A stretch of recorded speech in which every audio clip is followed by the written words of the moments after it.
Recently, Obi Cubana, a Nigerian businessman and philanthropist, marked his 50th birthday.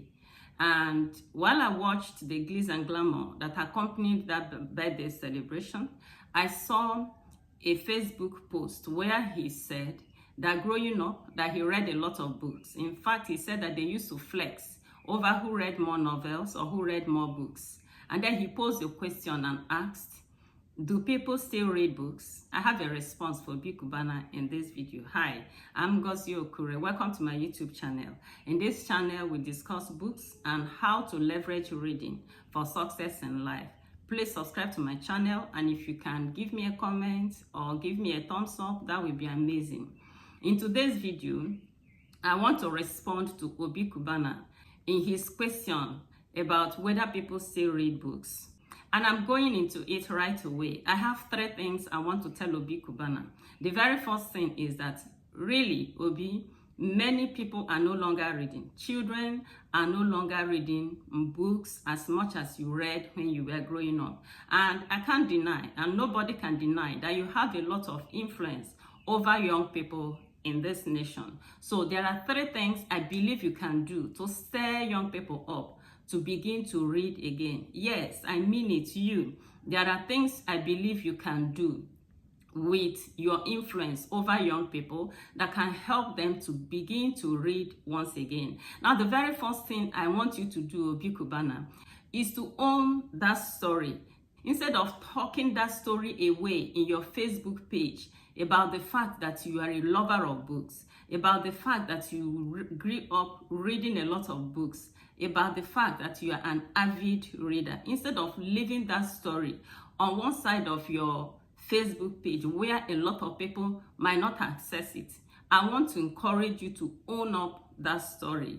Make that story go viral. Yes, you know how to do it. Grant more interviews. Talk about the fact that you are an avid reader. I don't want to say that you were an avid reader, Obi Cubana, because 2 years ago, I watched your interview granted by one media house where you equally said that you are a book lover. That means that till date, you still read. You know what I'm talking about. You told us in that interview that you are a book lover and that you are still reading actively. You even told us the particular book that was on your table within that period. Okay, so you are a book lover. Don't let it be one of the things that people don't know about you. Bring it to the fore. Let young people, all the young people who admire you, let them get to know that you are an avid reader of books. You are a believer in the power of books. Let them know that whatever you are today, the man you are today was shaped by the books you read years to years. Okay, own this story. Get the blogs to talk about it. Get media houses to talk about it. Let young people begin to know and admire the fact that you are a book reader. Now, the same way that people know that you are a billionaire, the same way that young people know that you are a billionaire, let them get to know that Obi Cubana is a bookworm. That will help a lot. That will help a lot. Now, the second thing I believe you can do, Obi Cubana, to get young people to begin to read again is to start book clubs. You can start a book club. Yes, you can be a virtual book club, an online book club. Then you can get somebody, could be your wife or one of your assistants, to head it, okay? What you do is at the beginning of every month, you recommend the book that is to be read that month.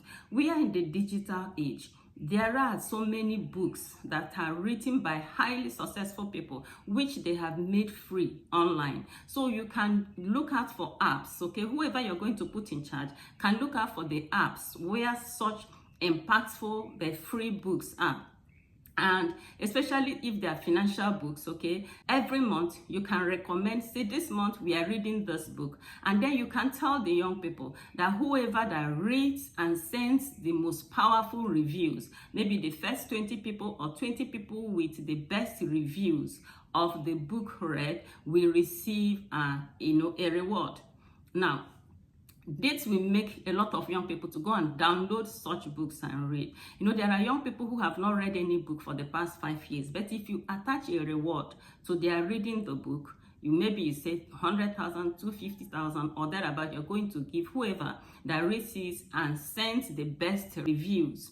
Now, when they read, it could be hundreds of thousands of young people that will download that book to read because they are looking for your, reward.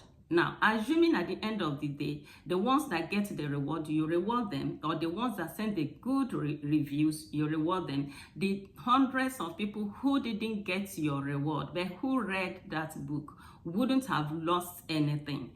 Remember that each time you open a book, you learn something new, according to Professor Chinachebe. So when they open that book and read, with intentions of sending the review, intentions of gaining your reward, while reading the book, they will access ideas. Remember that books are idea banks.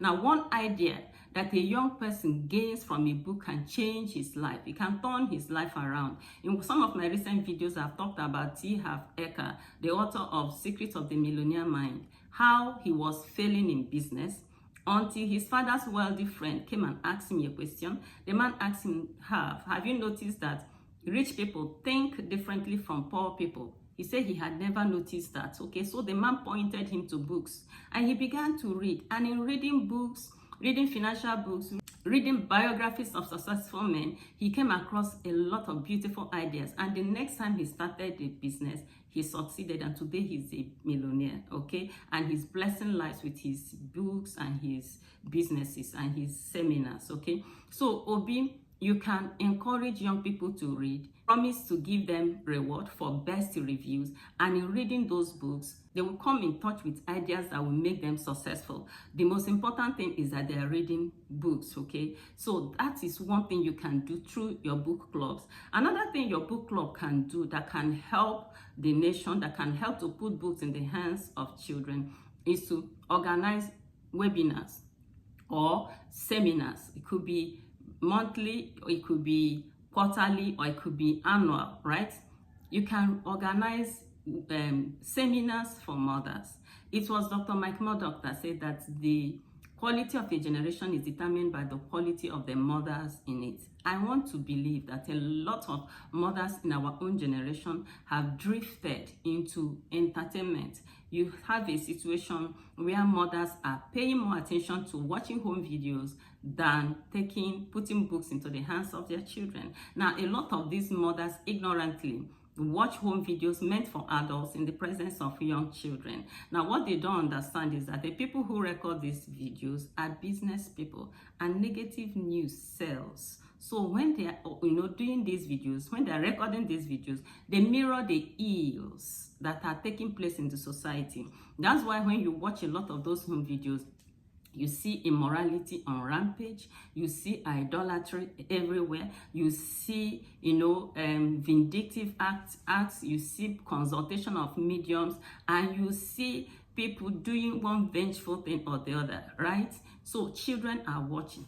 Children under 7 years, their subconscious minds are open. They're absorbing everything they're seeing in the home videos. The parents who are watching those videos know that those things are drama. The young people do not know. They can't differentiate, right? So they're absorbing all the negatives they're seeing there into their subconscious mind as a blueprint, a mental blueprint that they will use to do life later in life. It is Joyce Meyer that we say that where the mind goes, the whole body goes. So whatever is stored in the mind of the child, later she will act it out. That's why a lot of parents who are well-to-do can't understand why their daughters are doing hookup. Meanwhile, while those children were growing up, Big Brother Naija was on every time in the home, and home videos were on, Z World were on, all manner of negative medias were on, and these children were binging on the negatives. And then you can't store negatives in the mind of a child and expect that child to be positive, to have a positive outlook to life. It doesn't happen. Okay, so we haven't seen the end of the hookup. We haven't seen the end of the rituals, except if we do something very, very important soon, like this thing that I'm suggesting, holding a webinar, getting mothers to know, no, you don't do this. You don't put entertainment in the hands of your children. First of all, put books into the hands of the child, right? So, Obi Cubana, this is one thing we can do. We can begin to hold webinars for mothers. We can begin to carry out enlightenment campaigns to let mothers understand the impact of the media on their children. We can do that. Now, the third thing we can do, Obi Cubana, the third thing I believe you can do is to champion the building of public libraries. Yes, I say public libraries. I love to tell the story of Ben Carson, because that is one person that the world wouldn't have had his name. The world wouldn't have known there was a man like Ben Carson if not for the impact of public libraries in his life. Ben Carson and his brother Curtis were raised by a single mother who didn't have much money. I think the mother was an assistant in the home of a wealthy man. In the wealthy family where she worked, she noticed that they had a library that was fully stocked. So when the children were not doing well in school, the guidance counselor called her and advised her to withdraw her children to go and learn a trade, to go and learn trades, okay? And this woman thought about what to do. I believe that God gave her an inspired idea. And what was the idea? This woman decided to remove her children's distractions, limited the number of programs they can watch per week, limited the number of hours they can hang out with the boys, and put books in their hands, told them to go to the public library, register in the public library, borrow 2 books every week, and write a review of the books read. Now, these children began to do this, and their grades began to move. They moved from being failures in class, people who were scoring F, and they moved to becoming A students. And later, they went to college, and this one became a neurosurgeon, and the other one became an engineer. Why? Because there were public libraries in their neighborhood. Their mother was super to have afforded buying 4 books for the 2 boys every week. But because there was a public library, they were able to borrow those books. So why can't we have public libraries in our communities? Yeah, sometimes I imagine, I'm not sure, but I imagine that the public libraries where Carson borrowed the books he read could have been one of the ones that Andrew Carnegie donated to communities and cities in US before he died. Yes, Andrew Carnegie was a businessman and a philanthropist, and he championed the building of public libraries all across America, and a lot of poor people benefited from it. Why can't we do that in Nigeria? Obi Cubana, I saw how people were throwing money on you. Yes, I understand that you have helped a lot of people to start businesses that have succeeded, and anytime you're doing something, people come out en masse to support you. Granted, I saw that how you were giving people keke, you were giving people a lot of things. I've had you help a lot of people, but you can also champion the cause of building libraries in our villages. Okay, if you build one in your village, let all those people you influence begin to build in their own villages too. I am fully persuaded that if young people see a place where they can enter and read books, they will begin to read, right? Yes. Encourage young people, even the book club. Encourage your friends, encourage some of those people, and every other well-meaning Nigerian listening to this video, any other well-meaning person in any country of the world listening to this. You can start a book club. Encourage the young people in your community, give them a book, recommend a book for them to read, and give them a reward for reading and sending a review. This will motivate young people, and they will begin to, look forward to reading books, right? And the beautiful thing about young people reading books is that when they read books, they come across the secrets of men. They say the secrets of men are in their stories. So when they read the stories of great men who have written books on finances, they will see the ideas. They will come across the ideas they will need to succeed in their own business. Now, because a lot of young people are not reading books, that's why they think that wealth creation is a mystery. And that's why they're going to, Baba in one corner to go and consult Baba on how they can get money. And at the end of the day, the Baba will tell them things that they will do, and such things eventually destroy a lot of them or put a lot of families in perpetual agony. This is not good. And every one of us should be on deck. Our hands should be on deck. Don't think it doesn't concern you. I hold free webinars for parents on how to give their children reading culture. And I share the 5 practical steps I took in giving my own children a reading culture with parents, right? Okay, so one of the women who attended my webinar last night told us that she's a teacher in a secondary school, and majority of the children in that school do not want to read. She was asking what can she do to stir them up, to sensitize them into reading, right? Now, if in a whole school, a lot of the children there are not willing to read, it goes back to the home. It goes back to the fact that a lot of mothers are not emphasizing reading in the home. If you emphasize reading in the home, children will pick a reading culture, and when they grow, they will still be reading. Okay, so what I'm trying to say is that when children do not read, the schools will turn out children who cannot even make one correct sentence, who are not well equipped for employability. You employed somebody and the person will not be able to do the job. You end up doing the job for the graduate you employ because he has not read anything, he has not developed his mind, he's just thinking about how to go and do one mundane thing somewhere to get money. No, so it's affecting everybody. It's affecting the employer of labor, it's affecting the people in ministries, it's affecting everybody. So all hands must be on deck to get our children to begin to read. Now, this video now could be my own contribution.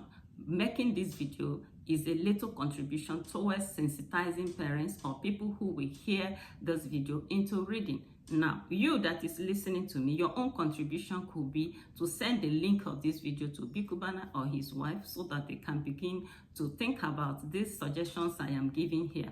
Now, another person listening to me, your own contribution could be to subscribe to my channel, or to give me a thumbs up, or to leave a comment on this video, because when you do these things, it sensitizes the YouTube algorithm to show more people this video. So that could be your own contribution, as small as it is, just to subscribe, or to give a thumbs up, or to leave a comment, or even to copy the link and paste in the women group, in your WhatsApp group in church. Okay, share the link of this video to some other person somewhere that can learn from it the negative implication of exposing children to negative media.